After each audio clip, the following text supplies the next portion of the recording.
السلام علیکم ورحمت الله وبرکاته. مغفرت و محترمین و محترم ورو پوښتنه کړې ده چې د حیض په حالت کې د خپلې کوروالا سره جماع کول دا څنګه دی.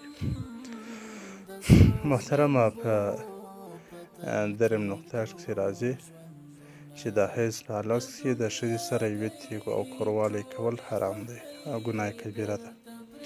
د داسې ګناه څخه توبه کول پکار دی چې انسان توبه وکاږي او 1 دینار یا نیم دینار خیراتول مستحب کار دی او 1 دینار د 4.5 ماشې سرو زرو سره برابر دی چې 1 دینار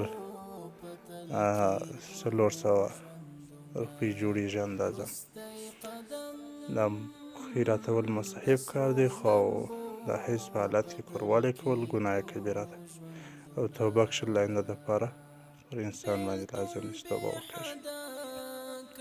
دلیل مختار لامش رضی المختار جل اول صفحه نمبر 213 مکتبه حبیبیه، همدارنګه تبیین الحقایق جل اول صفحه نمبر 144 مکتبه دارالحیات وارث العربي، همدارنګه مجمع الانهار جل اول صفحه نمبر 80، همدارنګه بحرایق جل اول صفحه نمبر صفحه نمبر 342، مکتبه رشدی، همدارنګه فتاوی عالمگیری جلد اول صفحه نمبر 90، همدارنګه فتاوی دارالعلوم دیوبند جلد اول صفحه نمبر 211. محترمه داسې کار کول ګناه کبیره او توبه ایستل پر انسان باندې لازم دی. السلام علیکم ورحمة الله وبرکاته.